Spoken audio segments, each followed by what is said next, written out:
Hello and welcome to my patch notes rundown for the 18th of August. Another batch of Amascut changes and fixes alongside the long-awaited Anima Island removal with new content and redistributions to Mazcab. Tuska has sunk into the sea and has effectively been removed from the world. The Gooby settlement that existed south of Nada as well as the portal to Mazcab has been moved south of where Tuska was previously located. I know the desert is already pretty crowded and there's not much space, but I wish they made it more central or closer to a teleport location so that players would naturally stumble upon it and it would ignite curiosity similar to the Calphi entrances. Instead, it's put in a corner far away from anything relevant. The Anima Island minigame has been removed. I don't remember whether this content was fun or not as I did it over 10 years ago, but if people didn't enjoy it then I completely support this change as the most important metric in RuneScape is fun per hour.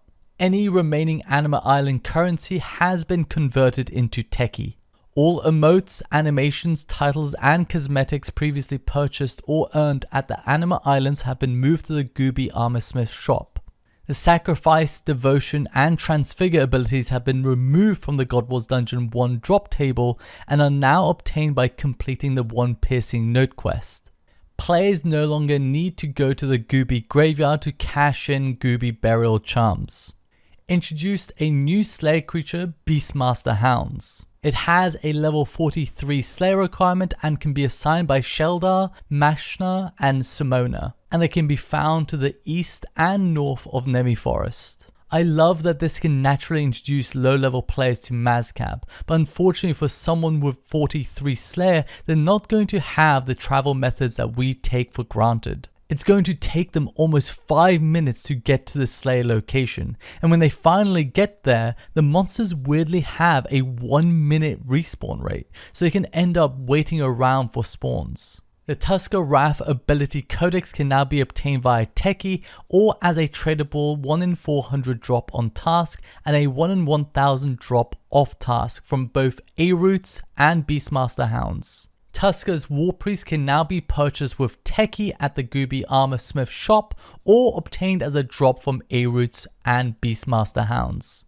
Continuing on with Amascut patches. Darken the Phase 7 arena to make the donut telegraphing more apparent and also increase the number of donut safe spots from 1 to 2. This is super nice. It's definitely much easier to identify a safe spot, but sometimes I still do have trouble with quickly seeing it, simply because of the way the areas expand.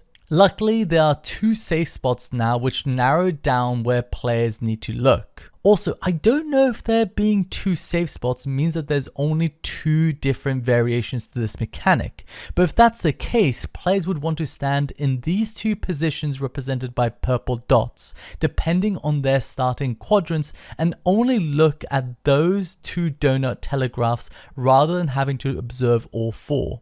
I also chose the 2 inner donut rings because players would ideally want to stand near the center to be able to dodge the 3x3 square mechanics in a case where they might be on the opposite side of where the player is standing. Reduce the time taken for the Path of Tumikun to appear on Phase 6 from 12 seconds down to 8.4 seconds. Amascut should now instantly phase once she hits the HP cap for her respective phase. This feels really clean. No longer do players have to wait seconds and tank mechanics when the boss is already at the phased HP. I only encountered one real problem due to this change, and that was when transitioning into Phase 4 early with the stunnable exploding scarabs left over, they prevented the green scarabs from spawning. I'm surprised they don't despawn like they do when transitioning from Phase 1 to 2. So, on to explosive scarabs. Scarabs no longer have an animation when throwing them. This does make throwing scarabs 0.6 seconds faster per cycle, but I have mixed feelings about this as I liked having a visual feedback to when the scarab was thrown. And now I mostly have to rely on my timing. I know, skill issue. But I don't know why they don't just allow models to glide or move while performing animations. Yeah, it might not look great or be very immersive, but you know what else isn't immersive? The crocodile animation stalling till it teleports across the entire arena. But the key point here is that sometimes immersion is achieved at the sacrifice of gameplay, and I don't like that. Scarab projectile speed has been significantly increased when thrown. Scarabs should always visually appear on top of everything except for Amascut. Scarabs can be thrown to walkable tiles in the prison rooms. Scarab pickup range has been increased from 2 to 5 tiles.